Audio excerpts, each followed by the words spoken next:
Dicen que un currículum lo dice todo, pero no cuenta cuánto te costó llegar.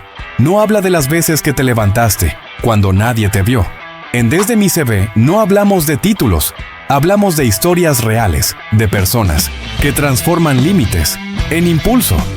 Hoy comienza la serie, donde otros ven límites, y conocerás a Benjamín Núñez. Pues yo soy millennial. No, millennial es que le dicen. ¿Cómo millennial? Abogado. Me iban a declarar incompetente por ser ciego. Sobreviviente. Padecí de un trauma, fue por un impacto de bala. Y un hombre que, tras perder la vista, eligió seguir viendo con el corazón. Y para contarte esta historia, te presentamos a Jorge Mejía, mejor conocido como George, un gran comunicador, administrador y pedagogo, y excelente contador de historias, porque es bueno para hablar. Hace más de lo que queremos admitir, creo yo. Hablar y hablar. Siempre me preguntaba, oye, este man, ¿cómo hace esto? Pero también para escuchar, lo que muchos pasan por alto. Bienvenidos a Desde mi CV, donde daremos luz a las historias detrás de los expertos, y esto apenas comienza. Hola, bienvenidos amigos a Desde mi CV Podcast. Este no es un podcast normal y no es un podcast que queremos hablar solamente de los profesionales, desde sus logros, desde sus títulos profesionales. Queremos ir más allá y queremos ver qué hay detrás del profesional. Bienvenido a una serie de capítulos, comenzando con Donde otros ven límites. Hoy tenemos la presencia distinguida del abogado Benjamín Núñez, de quien queremos contar su historia desde su CV. Hola Benjamín, ¿qué tal? ¿Cómo estás, Adrián? Pues aquí es un placer estar aquí con vos, compartiendo aquí con tu audiencia un poco de nuestra vida. Y bueno, aquí estamos para lo que ustedes ahí. Muy bien, cuéntanos, ¿quién es Benjamín? Pues mira, Jorge, mi nombre completo es Benjamín Frank Núñez Portillo. Tengo 43 años de edad y haciendo una síntesis de mi vida, pues soy amaquero de oficio, músico aficionado y abogado de profesión. Ok, perfecto. Cuéntanos un poco sobre tu niñez. ¿Cómo recuerdas aquella infancia? Pues yo soy millennial. Millennial es que le dicen. ¿Cómo millennial? Yo nací en 1981, nací en la mejor década que podía haber, donde hubieron las mejores series, dibujos animados y todo eso. Y mi infancia fue dirigida a eso. Me gustaba mucho porque soy una persona ciega. Mi discapacidad la adquirí a los 15 años. Entonces, niño, pues yo miraba y me gustaba mucho ver la televisión, todo lo que salía en algunos canales de televisión de acá de nuestro país. Algunos cómics muy buenos y series en ese tiempo estábamos plagados de cómics de los animes que les dicen. Y también era un niño que me gustaba mucho comer. Y ya después, ya grande, ya me di cuenta de que también tenía habilidad para el arte culinario. Entonces, en mi niñez, pues aprendí muchas cosas de la televisión, porque también miraba algunos programas que salían matutinos. Recuerdo uno de los legendarios programas de una gran cadena de televisión aquí, la más grande creo, que era La Mujer Ahora. Lo digo porque ahora ya no está. Pero sí, ahí es donde salían, me encantaba ver donde salía la etapa del chef. Había un chef. El chef. Uh-huh. Y entonces ahí te gustaba. Ahí aprendí mucho, ahí aprendí mucho. Perfecto. Sí. Nos cuentas que tú no naciste con la discapacidad visual, sino que la adquiriste. ¿Cómo la adquiriste? Sí, pues sí, yo en 1996 padecí de un trauma. Fue por un impacto de bala que me infirieron aquí en la sien derecha. Creo que hice sentar la cicatriz. Y me salió la bala aquí en la sien izquierda.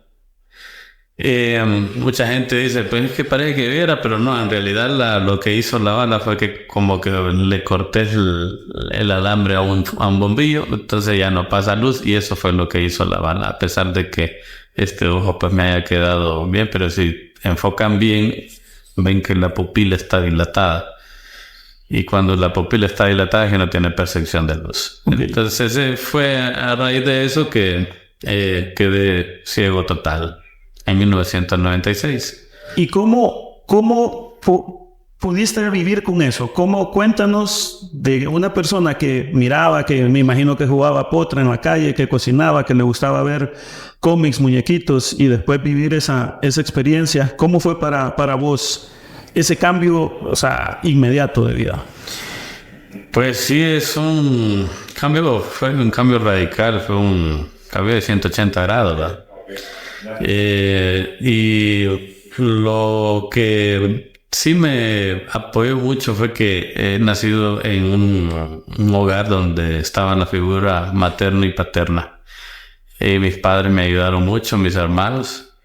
Luego de que quedé ciego, pues por medio de una tía mía nos dimos cuenta que había un proyecto para personas ciegas aquí en el Instituto San Francisco, que es un colegio católico de acá de Honduras. Entonces,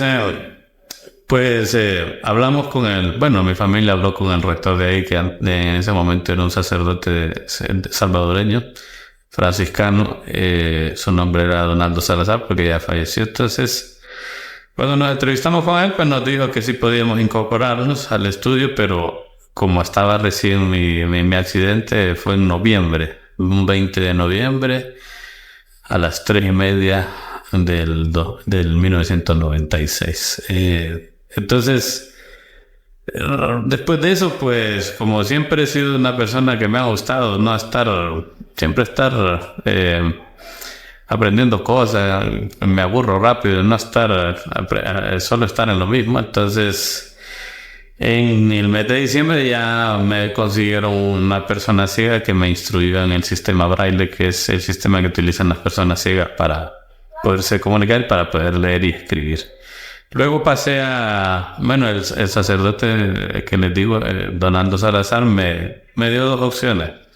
Puedes estar de oyente todo este año, que era en el 97, o de una vez entras a la clase. Te dije yo, para que voy a estar perdiendo un año solo de oyente, mejor entro de una vez. Entonces volví a incorporarme a los estudios y saqué mi ciclo y mi diversificado ahí en el Instituto San Francisco, bachillerato en Ciencias y Letras, gradué en el 2000. ¿Un programa especial del instituto para poder estudiar? Un programa de becas más que todo. Okay. No es especial en el sentido de que se le dan clases de manera segregada a las personas. O sea, uno está en un salón de clase con los demás compañeros. Normal, como normalización, una normalización. Okay. Se le dice, según la ley, una educación regular. Regular. ¿Y tuviste algún reto con tus compañeros en ese momento? ¿Sentiste algún tipo de rechazo? ¿O fue un trato normal de parte de ellos cuando estabas en el colegio? Bueno, siempre hay retos en la vida, unos más que otros. Pero el que más tuve ahí, más complicación fue tener la autonomía de movilidad. Pero la misma necesidad hace que el humano pues evolucione. Entonces fuimos aprendiendo a caminar solos, y cuando ya me sentí capaz de movilizarme de mi casa al colegio, pues lo hice.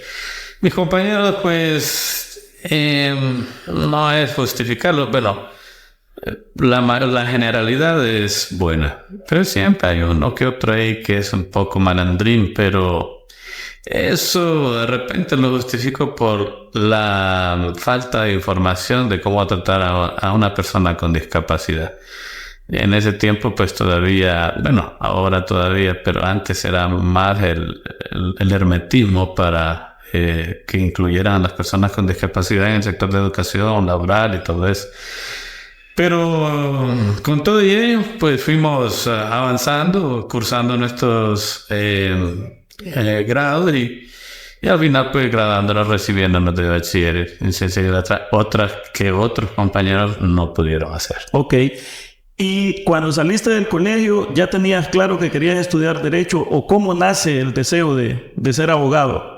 Tal vez, no sé, se me ocurre a mí por las injusticias que sufriste o algo, o ya lo tenías claro desde pequeño. Pues siempre, no sé si ahora harán esas pruebas de aptitudes. A mí se me hizo la prueba de aptitudes en tercer curso. Ok. Entonces sí me salió aptitudes para el derecho. Pero me sonrío porque siempre cuando me preguntan esto, siempre me acuerdo de mi papá. Mi papá en ese tiempo estaba en Estados Unidos, mi papá es médico general, cirujano. Entonces, cuando él vino en el 99 y yo estaba en primero de bachillerato, oye bien, primero de bachillerato. Entonces, fue a la universidad y me trajo el plan de derecho. Entonces, y le dije, ¿y esto para qué si estaba ni me agradaba? Entonces, pues, cuando lo tomé en mis manos el plan de derecho, dije yo, bueno, voy a hacer una meta. Ya que mi padre me trajo el plan de derecho, voy a escoger la carrera de derecho y me voy a graduar con este plan.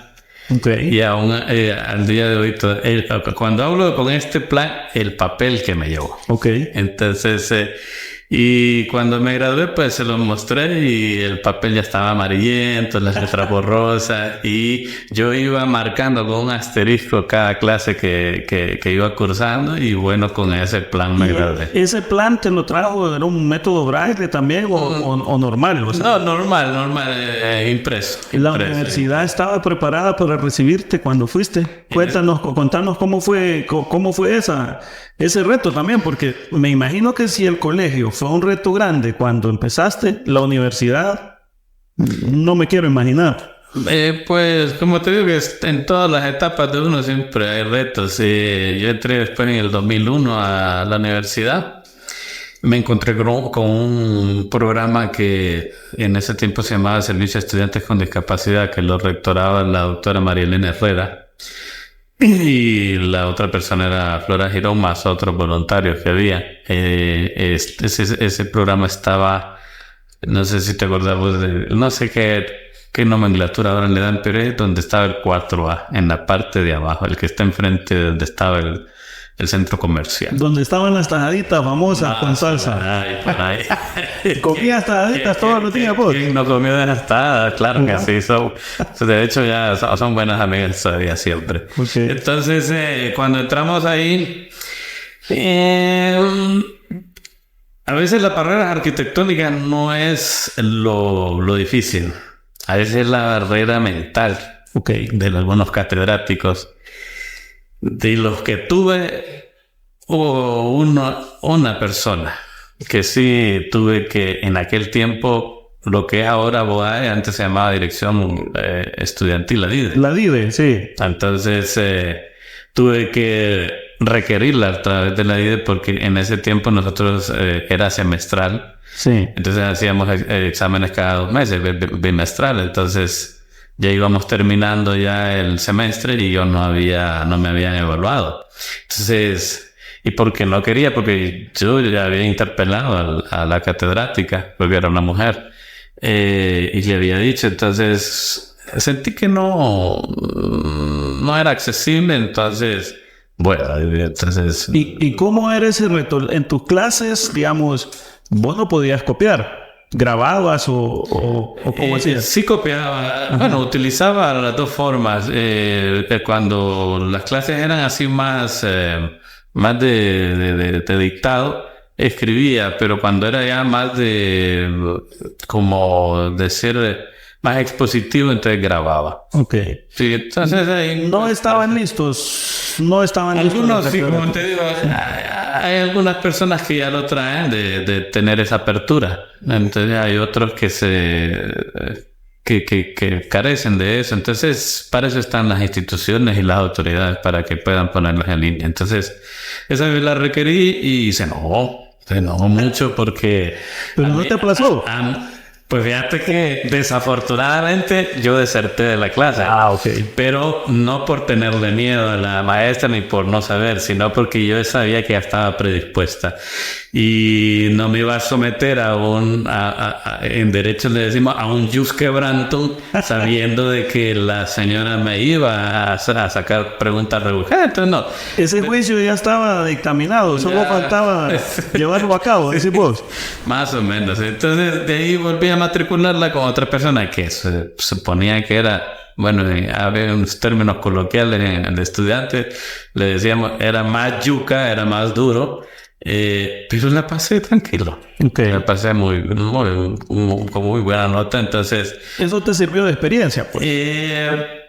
Fíjate que... pasó algo que me fue, y esto es un consejo para aquellos que a veces no les gusta tener no nos gusta tener esa cultura de la denuncia. Si vos no denuncias, la autoridad no se va a dar cuenta qué te está pasando. Entonces, si bien es cierto que yo deserté de la clase, después me di cuenta que otros compañeros ciegos matricularon la clase con ella, y con ellos fue totalmente distinto. O sea, a ellos les fue mejor, entonces. Y fue una apertura muy bonita para con ellos. Entonces dije yo, pues, por lo menos valió la pena hacerle el requerirla a través de la DIDE. Claro, pues tomar conciencia. Vos la denunciaste, entonces ella mejoró. Claro. Entonces sí, pero bien que me recordaba, porque yo después en las compañeras me decía, ay, lo estuvo recordando. Ahí había un tal Benjamín. Así es. Entonces, bueno, y así fue, y de ahí, pues, solo con esa persona que ya falleció, pero respeto su memoria, no menciono su nombre. De ahí todos fueron muy buenos y tuve la fortuna de tener maestros que me enseñaban los tipos de test eran un ejemplo en un caso concreto, y lo que tenía que hacer uno es aplicar la ley.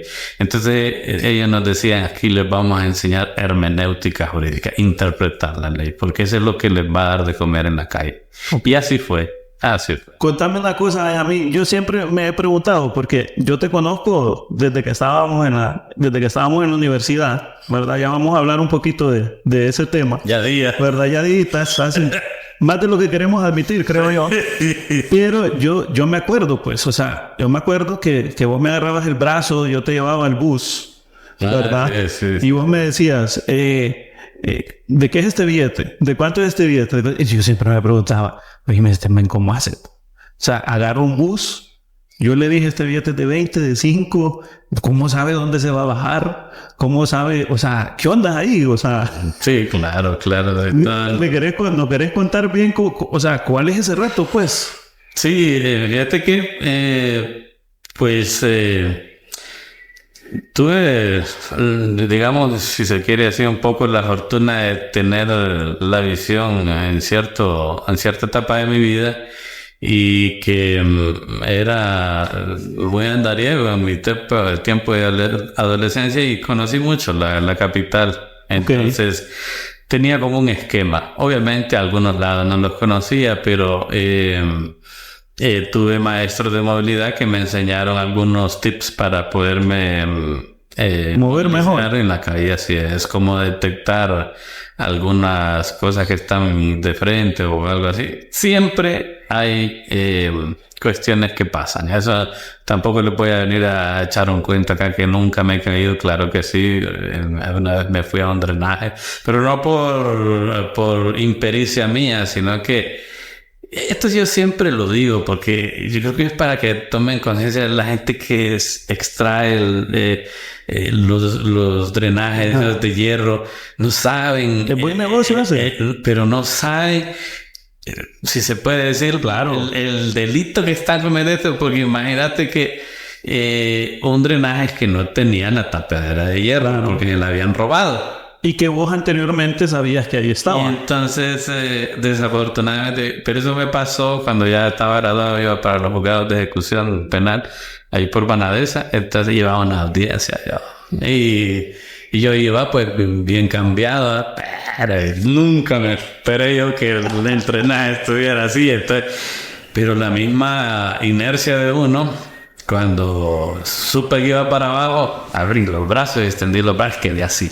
O sea, quedaste medio cuerpo adentro, medio cuerpo afuera. Pero el agua del drenaje, como que, y para variar, el drenaje como que estaba tapado y estaba lleno de agua, porque hay unos drenajes de lluvia que se maneja al seco, ¿verdad? Claro.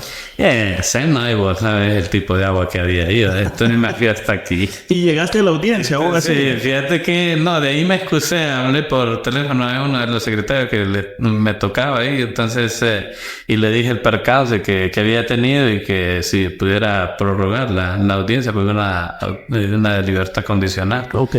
Entonces accedieron y obviamente le di las evidencias, ¿verdad? Y fui a llamar a una persona, mire, porque el drenaje estaba muy cerca de ahí.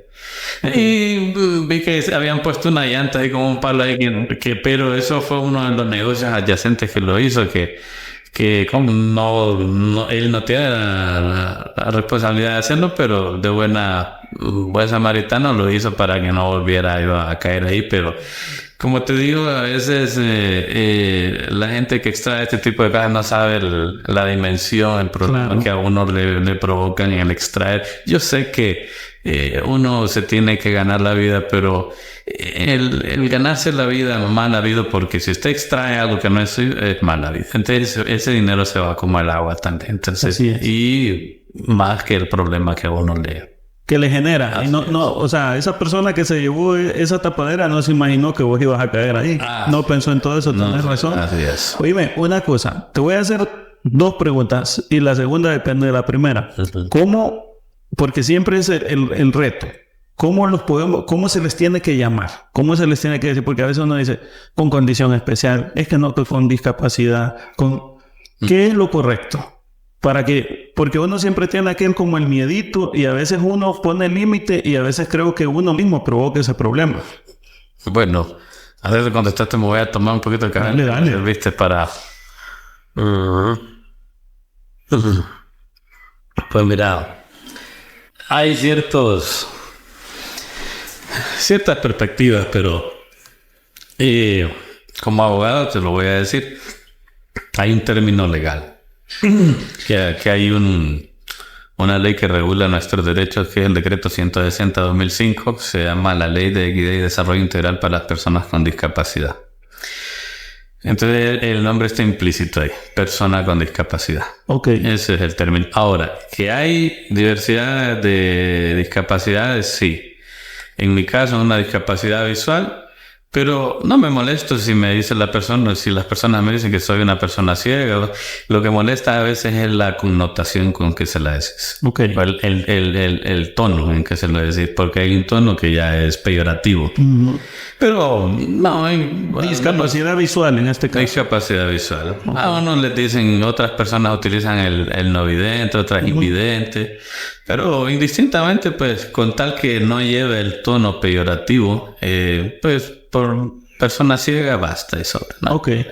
¿Y vos por tener esta discapacidad visual, sentiste alguna vez rechazo en tu profesión? ¿O algún cliente que vos querías, no por verte con tu discapacidad visual, sentiste que no quería que vos lo representaran o algo? Pues fíjate que me acordé ahorita de una etapa de un juicio que llevé. Eso me di cuenta hasta después.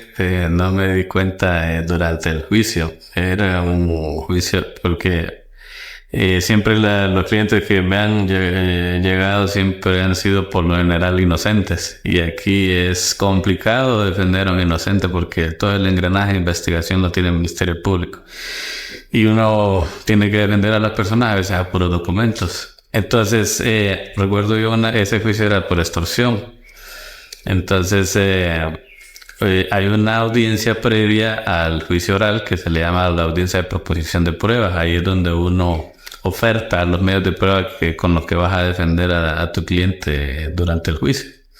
Entonces, bueno, pasado el juicio, logramos absolverlo porque acreditamos que él no estaba en el lugar y eso fue gracias a un vaciado de cámaras del 911 que se hizo, fue en el 2017. Entonces, pero a lo que me dio risa es que dicen que, porque aquí un tribunal de sentencia es conformado por 3 jueces titulares y uno emergente. Que ese emergente es que suple si alguno de los 3 no está. Entonces eran 3 abogadas, 3 damas. Entonces, me dio la secretaria después, ya cuando me dieron la sentencia. Viera abogado, me dice que las abogadas, cuando usted empezó en la audiencia de proposición de prueba, querían declarar la defensa incompetente. Hay un término que así se dice en el Código Procesal Penal, que es cuando los jueces tienen la facultad de poder de parar de suspender una audiencia cuando ve que la persona imputada no está siendo bien defendida. Entonces, dicen que ellas, al verme ciego, yo siempre me hago acompañar de una persona que me asiste, pero toda la intervención la hago yo y las objeciones y ofertar los medios de prueba yo lo hago. Simplemente es cuando hay que inspeccionar algunas cosas, me hago acompañar siempre claro, alguien que puede leer. Obviamente, alguien de confianza. Correcto. Entonces, en ese caso, siempre me hago acompañar. Ese día fue de una amiga mía, Diana Zapata, que también es abogada, y siempre la incorporo a veces en algunos juicios. Entonces, me iba a declarar incompetente por ser ciego. Por ser ciego. Y ni siquiera había abierto la boca yo. No había intervenido para nada, pero ellas ya estaban pensando declarar la defensa incompetente. Obviamente en el desarrollo del juicio se dieron cuenta de que además no era mi primer juicio que llevaba. Entonces se fue dando la situación y obviamente pues logramos absorber que es uno de los pocos casos en materia de extorsión que se da, ¿verdad? Porque los delitos son bien complejos, hay testigos protegidos y esa figura de testigo protegido en malas manos es fulminante. Entonces, eso por otro lado. Entonces, y eso ha sido, pero de ahí en los demás, pues, no, al menos por los resultados a uno lo juzgan ahí. Claro. Creo que por sus frutos los conoceréis. Y creo que no me busca por ser ciego. Ok. Oíme, pero mira, más allá del abogado, que vemos que también tu actitud que has tenido siempre ante la vida, creo que te ha ayudado, ¿verdad?, a salir adelante. Pero vos no solo has ayudado a las personas en el ámbito legal, profesional, porque yo te conozco bien, ¿verdad? Yo sé que también has ayudado. Yo te conocí a vos en una experiencia que tuvimos en el año 2002, ¿verdad? Que fuimos a compartir un evento espiritual juntos. ¿Y te acordás? Claro que ¿verdad? Sí. Y yo te voy a contar una cosa. Hablando de lo del rechazo. Cuando se ha venido el agua. Se ha venido el agua para toda la audiencia, para que miren, esta es una bendición. 3 de mayo, estamos haciendo el 3 de mayo, Día de la Cruz. Era seguro que llovía. Sí. Yo me acuerdo que cuando estábamos preparando el evento y la persona que te invitó nos dijo, van a llegar 2 personas con discapacidad visual. Eso fue eso fue un tema como de por lo menos 1 hora. ¿Verdad? En que empezó una parte de la gente que estaba sirviendo decía, no estamos preparados. O sea, nunca fue poco. No estamos preparados. Miren, puchica, no sabemos cómo ellos van a recibir esto. ¿Verdad? Había otros de la oposición que decían, nosotros no podemos negarles la oportunidad de que vivan este evento. ¿Verdad? Y había posiciones, yo me acuerdo, divididas y al final fueron. Sí. Yo me acuerdo que ustedes, porque fuiste con un amigo tuyo, ese evento yo me acuerdo que fue más que la gente que andaba sirviendo ese evento, servirle a ustedes terminaron sirviéndole a todo el mundo. ¿Te acordabas? Sí, recuerdo. Bueno, de hecho creo que fue en el 2003. Ajá. 2003. Bueno, fíjate que yo creo que esto todo a nivel de persona, uno es cuerpo y también espíritu. Están las personas escépticas que dicen que uno no es espíritu. Claro que uno es espíritu.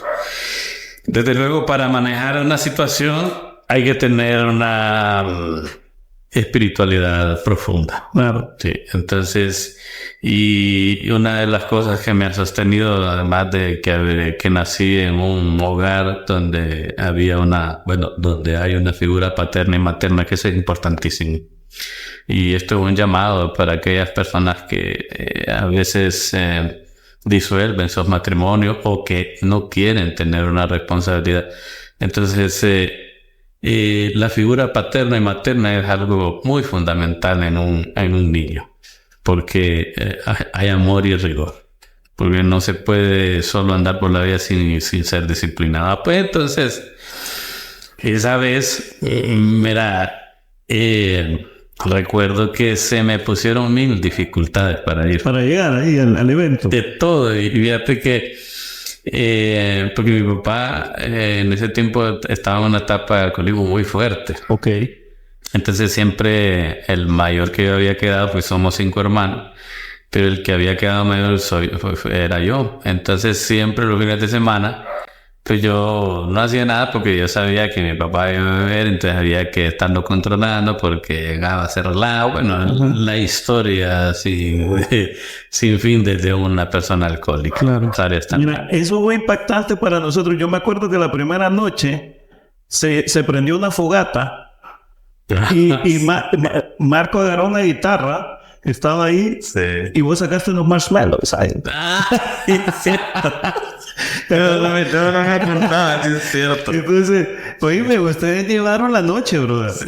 O sea, aquel man cantando, todo uno en la fogata. Asando los malvaviscos ahí. Y entonces, cuando más acordamos, yo me acuerdo que me quedo viendo como un brother y le digo, oíme, estos manes, o sea, están recibiendo, oye, están dándole el evento. No, pero como te digo, fue una experiencia muy bonita porque yo la verdad nunca había estado en un retiro espiritual de la índole. Y pues yo recuerdo que a veces ese tipo de actividades, vamos a ponerlo como actividad religiosa por aquellos que no... Correcto. Que mi formación es católica. Pero al retiro que fuimos a un retiro católico. Entonces yo recuerdo César Villela, ¿te acuerdas? Sí. Que él fue el que dio la prédica y que fue la del hijo pródigo.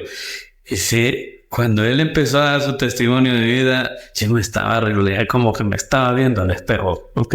Qué testimonio más potente. Entonces, fue una de las cosas que me impactó del retiro y que me hizo cambiar, porque yo iba muy escéptico. Sí. Iba muy escéptico y de hecho, como te digo, como soy una persona que me gusta investigar y no quedarme con la primera versión de las cosas, entonces andaba en ese dilema de que si hay un Dios o no hay un Dios y todo eso. Y recuerdo que ya después ese día, porque eso fue el sábado. Fue el sábado. Ya en la tarde del sábado, como de las 5:30, tuvimos una hora santa. Nunca había estado en una exposición del Santísimo. Y ahí fue donde me doblé. Y le pedí perdón a Dios por todo lo que había dicho en contra de él. Me pedí perdón a mí mismo por todo lo que había hecho con mi cuerpo y todas las cosas. Y también en ese retiro, para que fue muy espectacular, para que, como yo quedé ciego en el 96, y estamos hablando casi 7 años. 7 años, sí. Entonces yo siempre manejaba mi rencor para con la persona que me dejó ciego. No. Entonces, en ese retiro, yo pude perdonar a esa persona y lo hice en esa hora santa, delante del Santísimo a viva voz. Recuerdo yo que cuando ya dije todo y perdoné a la persona, ahora los entendidos sabrán que dicen, no duerme en el espíritu. Fue cuando me caí. Porque estábamos de rodillas todo el grupo. Y entonces ya no me pude mantener así de rodillas y me caí. Sí. Y fue algo, el cero mía para mí. Y ahí comencé de nuevo porque... Ahí naciste. Me sentí liviano. ¿Cómo había yo arrastrado ese rencor? Claro. Durante tanto tiempo y fíjate que después, como he estado también activado en la política, recuerdo que una vez me lo encontré en la política. Eso te iba a preguntar, ¿te has vuelto a encontrar con la persona que te dejó ciego? Sí, me lo encontré y pero él no, bueno, obviamente yo pasé inadvertido ese momento por mi ceguera. Claro, no lo... Pero después sí me dijeron, porque había una gente que lo conocía. Ajá. Entonces yo le mandé a decir también que no había problema, que yo ya le había perdonado, que lo que pasó pues de repente fueron malos entendidos y que de mi parte no había rencor. Él falleció en el primer año de la pandemia, en el 2020. Ok. Y cuando siempre hay un osada, era que acabó de ¿Hay alguien que te lo viene a tirar la primicia? Sí, entonces me mandaron ahí la foto de la vela de él, y entonces, como ya tenía, y eso fue en el 2020, ya tenía un buen recorrido yo ya en un camino como cristiano. Claro. Entonces, pues lo primero que hice cuando recibí el mensaje en WhatsApp fue rezar una Ave María por el alma de él. Y siempre ahora, porque yo siempre los 20 de noviembre siempre voy a misa, pero en ese día siempre lo hago especial porque doy gracias, ofrezco la misa en acción de gracias por un año más de vida, porque pude haber muerto. Muy bonito porque ahí aprendí a perdonar, ahí aprendí qué importante es no guardar el rencor en nosotros. Independientemente de que vos seas cristiano o no, el rencor siempre está allí, y siempre hay una oportunidad para poder perdonar a los demás. Pero si algo que fue impactante en ese evento fue que vos, sin poder ver, te paraste, fuiste enfrente del Santísimo, que para los que son católicos saben lo que significa, ¿verdad? Sí. Te pusiste enfrente de él, te perdonaste como contaste, y perdonaste a la persona que te dejó sin vista. Así es. Eso te lo aseguro, nadie lo ha podido olvidar y yo lo tengo presente. Y ahí creo yo que Dios hizo lo que tenía que hacer en todo el mundo, los que andábamos sirviendo, los que andaban recibiendo, los que andaban...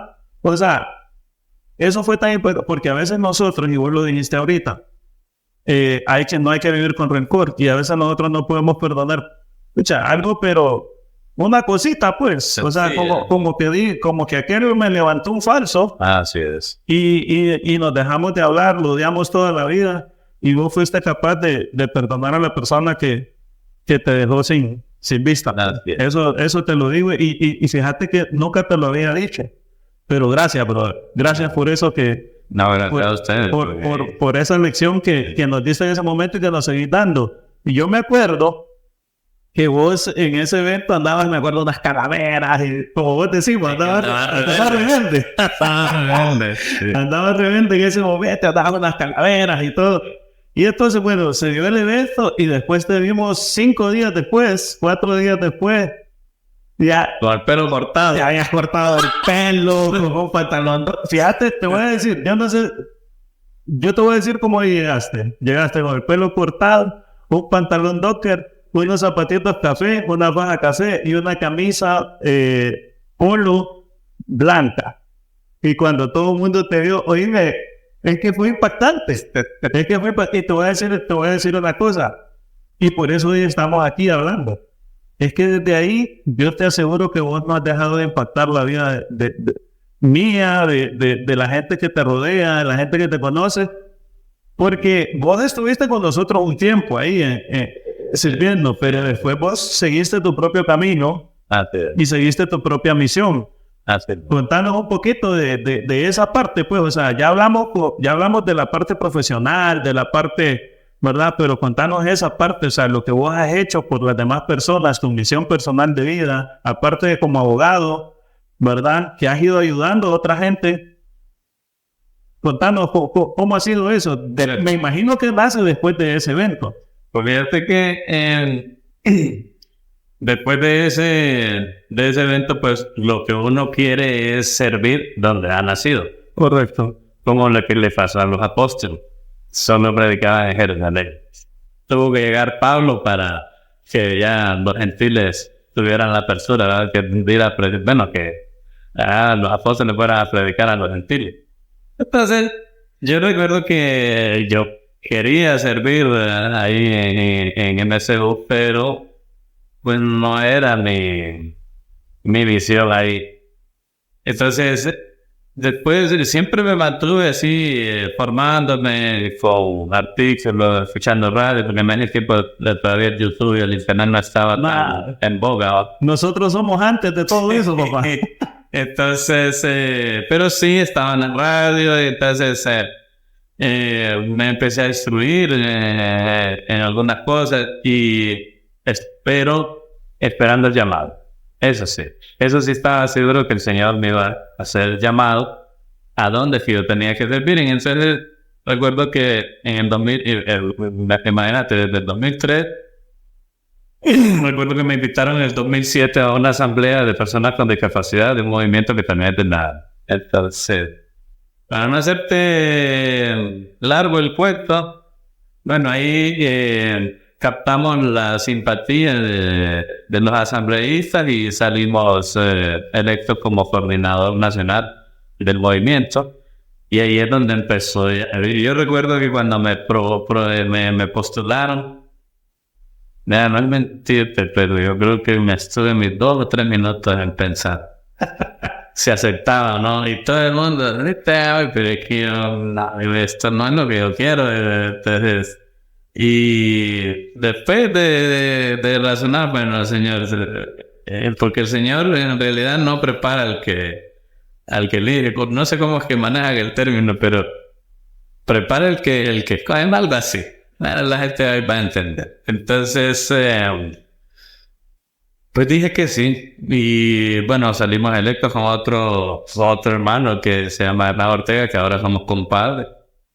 Y de ahí, pues empezamos a instruirnos en la estructura del movimiento, cómo había sido todo. Y a mí, como yo venía con la onda del retiro de donde yo había nacido, entonces implementamos ese tipo de retiros ahí en el movimiento. Okay. Y entonces recuerdo yo que para después, porque después como estaba en la universidad, también frecuentaba la pastoral universitaria y yo hice el despierta de ahí. Ajá. Entonces, pero lo hice no con la intención ya de convertirme, porque ya estaba en el camino, claro. Sino que más bien iba de espía, porque yo quería ver otra cuestión que se le pudiera incorporar. Ver qué más meter ahí en Frater. Porque el retiro es normal, nada más que se adapta a las personas con discapacidad. Correcto. De ahí toda la formación es la normal, nada más que adaptado. Entonces, y me di cuenta de que el movimiento nace en un retiro también. Entonces, y lo mismo que hubo la percepción en MSU en aquella vez, esa misma percepción tenía en la comunidad de Verdun, en Francia, que el sacerdote está loco, decía Henry François de Abad, ¿cómo va a haber un retiro de enfermos? Porque en ese tiempo no estaba el término de discapacidad, se les decía enfermos. Enfermos, así es. Entonces, pero así nació allá y después se fue propagando en todo el mundo y hasta que llegó acá a Honduras en el 77 y desde el 77 ya pues... Okay. Desde el 77 está aquí en Frater. Está la Frater acá en Honduras, está evangelizando con el testimonio de vida. Porque no llevamos sí el evangelio, pero también lo llevamos dentro de nuestro testimonio para que las personas con discapacidad vean de que sí se puede luchar. Y te lo digo porque es que a veces el testimonio arrastra, las palabras convencen, pero el testimonio arrastra. Correcto. Yo recuerdo que no era neófito yo en la cuestión de la computación, allá como en el 2009, 2010. Pero yo me encontraba con unos amigos ciegos que eran buenos para la computadora, yo no sé cómo hacían. Y entonces dije yo, no, pues si ellos pueden, entonces yo también, digo. Y en eso conseguí una computadora de escritorio y empecé a dar mis pininos en la computación Pero ¿cómo hacen ustedes con la computadora? ¿Hay un método especial o...? Hay un programa que se les dice lectores de pantalla. Ok. Entonces esos lectores de pantalla lo que hacen es que vuelven el texto de la pantalla en audible. Ok. Te va diciendo lo que vos vas manipulando. Ok. Entonces, pues ahí empezó. Estuvimos 4 años en la Frater. Después estuvimos como coordinadores de formación porque queríamos terminar lo que habíamos implementado, que son los retiros, el retiro que implementamos, el denominó Levántate y anda. Y entonces ese retiro es precisamente con ese objetivo, de que las personas con discapacidad se levanten en espíritu, en alma, y que puedan ir avanzando y que sepan de que sí se puede llegar a hacer las cosas. Y por eso, como te digo, les citaba yo el ejemplo de mis compañeros ciegos que eran muy buenos en la transportación, y entonces ahora pues nos vamos a los penales. Ok. O sea que vos ahora sos un hacker. Bueno, por ahí va la cosa. Por ahí va la cosa. Está bien, está bien. Oye, Benjamín, mira, puchica, definitivamente que yo cada vez que hablo con vos, yo quedo más como emocionado, pues, silenciado, te lo digo de verdad. Ok, y entonces, después de eso, de que saliste de Frater, pero seguís sirviendo, seguís...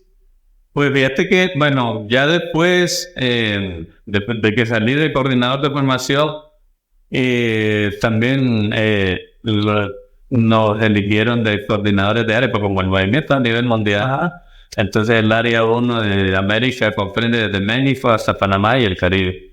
Entonces luego anduvimos también por toda esa zona llevando el evangelio con nuestro testimonio de vida y apoyando a las fraternidades de esos países. Hasta que ya después uno tiene... Hay una frase de cierto emperador romano que decía que uno tiene que saber el momento de empuñar la espada, Ok. pero también tiene que saber el momento de envainarla. Y en ese sentido es que uno tiene que saber en el momento de que uno ya ya cierra el ciclo de servicio en un lugar para que no para que no se siga, sino que para que otras personas también aprendan. Claro. Y así se vaya renovando. Entonces ya después, siempre lo que he quedado siempre es en mi parroquia, que es la María Auxiliadora, aquí en las Ayestas, es la parroquia que es desde los mercados hasta la laguna. Entonces ahí primero estuve como músico aficionado, como te estaba diciendo, y mi fuerte es el acordeón de tecla. Entonces incorporamos el coro ahí y de alguna u otra forma ahí nos mantenemos. Vos estás tocando el acordeón con el coro ahí. Así es. Eso elige entonces, Benjamín.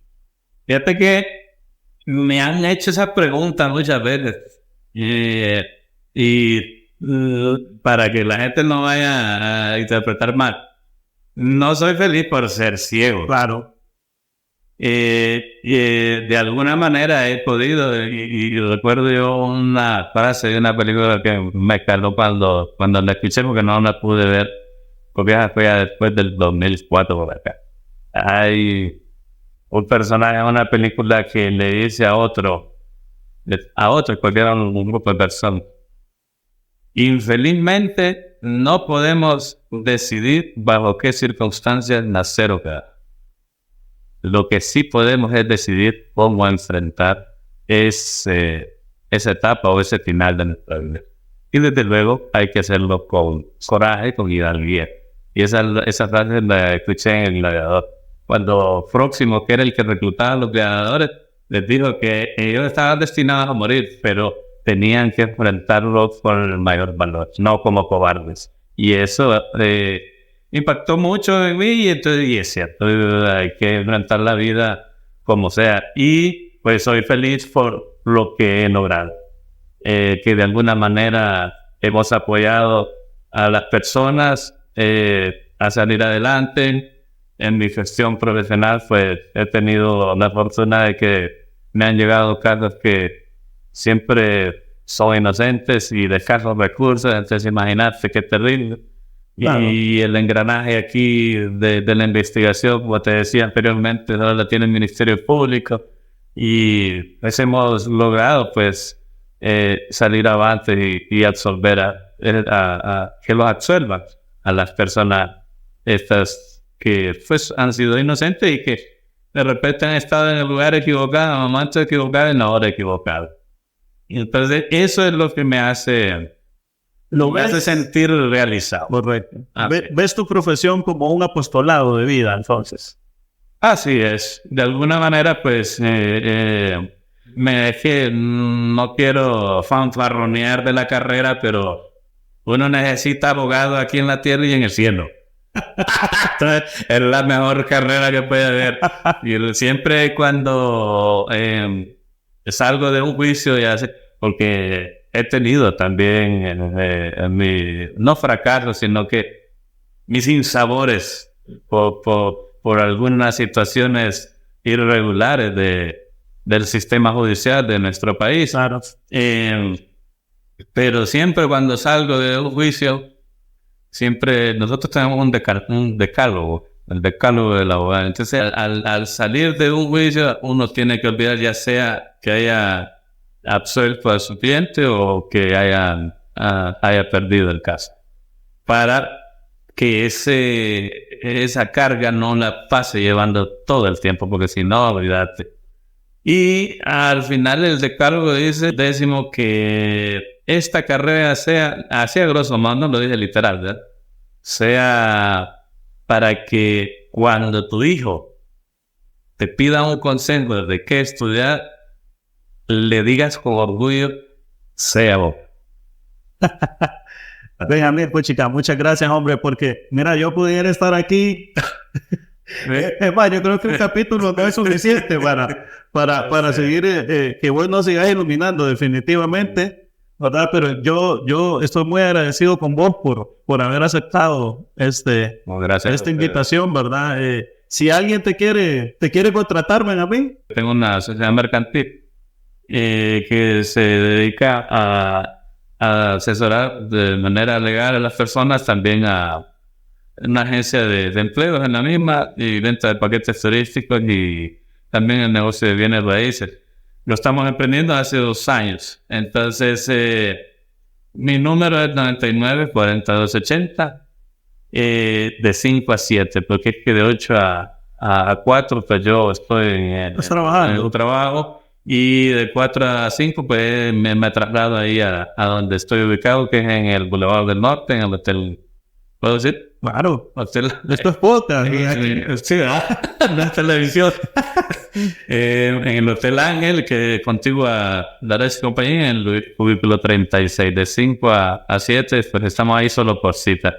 Ok. 99-40-1280 para cualquier tipo de duda, ya sea en el área civil, laboral, penal, o en la cuestión esta que te digo de la venta de paquetes turísticos o de la agencia de empleos. Okay.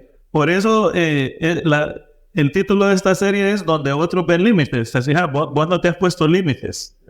Y te agradezco, Benjamín, por eso. Ahora solo tengo una pregunta.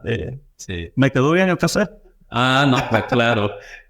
Un poco templado, pero por el aire que estaba aquí. No, pero sí, estaba muy bien, así que también tenés ahí tus dotes de arte culinario. Por ahí podemos ir viendo algo. Sí, claro que sí.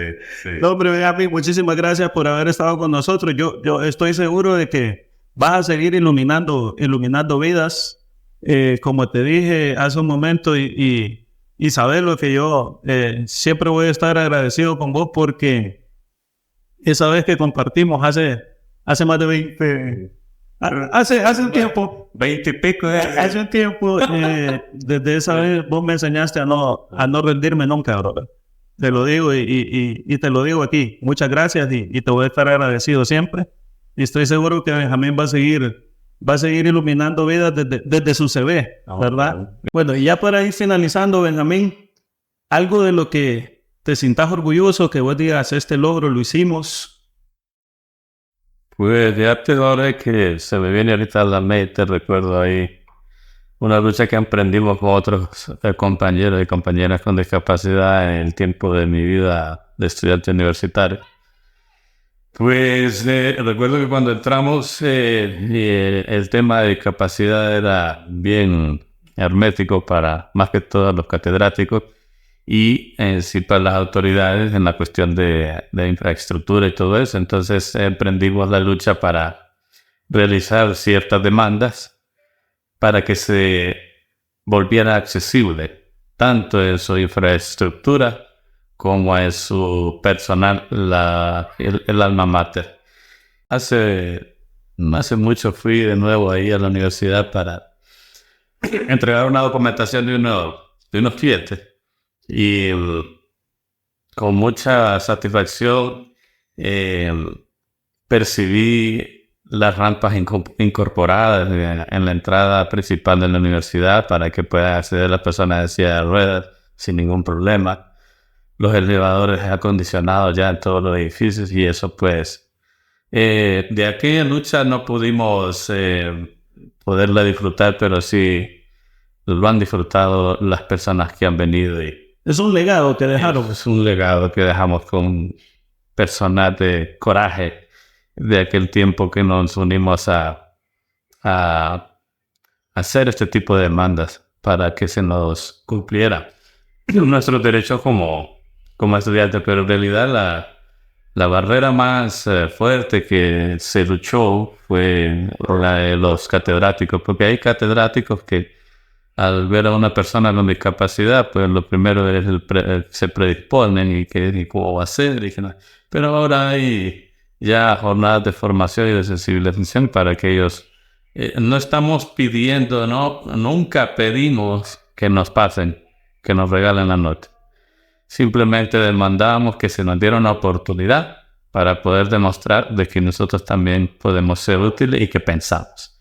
Como decía un filósofo por ahí, ¿verdad? Primero pienso y luego existo. Perfecto. Y un mensaje final para los profesionales, para un joven profesional que diga yo no puedo. Pues se me vienen dos ahorita a la mente. Uno es para todo el sector de discapacidad, especialmente para aquellas personas que todavía no han tomado la decisión de enfrentar la vida con valor, con hidalguía, con coraje. Que un par de gradas, que un par de golpes no los detenga. Al final siempre uno, pues, con la mano de Dios sale triunfante, y lo más satisfactorio es que esa lucha después se ve reflejado en nuestra vida propia, al ser personas autónomas y poder de alguna manera ayudar a la sociedad. Y con lo otro, pues, con aquellas personas que todavía tienen estas telarañas en la cabeza, la discapacidad no limita su indiferencia. Así que solo bríndenos una oportunidad para demostrar que somos útiles y que podemos servir a los demás. Muchas gracias. Gran mensaje final. La discapacidad no limita su indiferencia. Definitivamente a mí que nos sigue dando lecciones de vida como te he dicho, y que esta última frase pues, sea una lección para todos nosotros, ¿verdad? No nos mostremos indiferentes ante las necesidades de los demás. Y bueno, para ir cerrando tal vez ayudarnos a hacer una oración en latín, un cierre en latín. Claro que sí. Claro. Porque para los que no saben también habla latín. Bueno, de un tiempo acá, pues como mi formación es versar en la Iglesia Católica, pues nos hemos dedicado estos últimos tiempos a poder escudriñar y aprender algunas oraciones en latín que hemos sabido y hemos leído de que nuestro adversario, nuestro infinito adversario desde el principio de los tiempos le incomoda que se hagan este tipo de oraciones en latín. Así que para toda tu audiencia y para todo el que esté viendo este podcast en algún momento, pues que la Madre les cubra con su manto sagrado y que interceda siempre por ustedes ante su Hijo amado, nuestro Señor Jesucristo. Ave María, gracia plena, Dominus tecum. Benedicta tu in mulieribus, et benedictum fructus ventris tui, Iesus. Santa María, Mater Dei, ora pro nobis peccatoribus, nunc in hora mortis nostre. Amen. Gloria Patri, et Filio, et Spiritui Sancto. Sic ut erat in principio, et nunc et semper, et in saecula saeculorum. Amén. Muchas gracias, Benjamín. Y bueno, Ahí te boto el micrófono aquí, pero... no te preocupes. Bueno, recuerden que este es Desde mi CV Podcast, un podcast de Hustle International. Recuerden ustedes también que Benjamín nos contó que es un músico apasionado, que es un músico no de profesión, sino, ¿cómo fue que dijiste? Aficionado. Aficionado, pero autodidacta, y entre una de las habilidades que nos contabas, ¿verdad? Que después de que te sucedió lo que sucedió, descubriste que tenía muchas habilidades. Ciertos talentos, así ¿verdad? es. Entonces uno de sus talentos es que toque el acordeón, ¿verdad? Y queremos invitarlos, pues, a invitarte para que cerremos este programa, Bueno, vamos este capítulo, ¿verdad? a ver si podemos... A ver qué sale. Ya dije, no, estamos... Te voy a quitar el micrófono en este momento. Vamos a ver si... Bueno, Sí, hacer un pequeño numerito ahorita. un pequeño numerito. Desde luego, decirle a tu audiencia que nos conocimos también por el lado de la música, de que espero que me acompañes también con la guitarra para hacer algo. De la guitarra y para... Bueno, pero que quede claro que esto es para Benjamín, ¿verdad? que queremos destacar es a Benjamín. Yo solo lo voy a acompañar. Y no lo tenía programado, la verdad. Entonces, vamos a ver qué podemos hacer. Bueno, vamos a ejecutar y cantar una canción que muchos la conocen en la Iglesia Católica como De Colores. Pero en el movimiento donde les he hablado, que se llama Fraternidad Cristiana de Personas Enfermas con Discapacidad, le hemos cambiado ahí la lírica y la hemos adaptado a nuestras realidades, pero pues les guste. Y bueno, vamos a ver aquí cómo vamos a...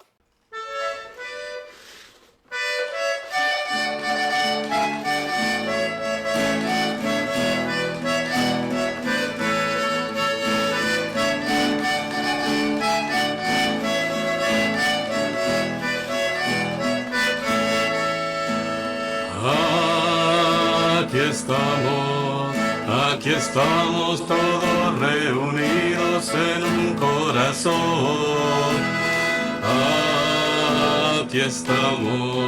Aquí estamos con nuestra alegría y nuestra ilusión.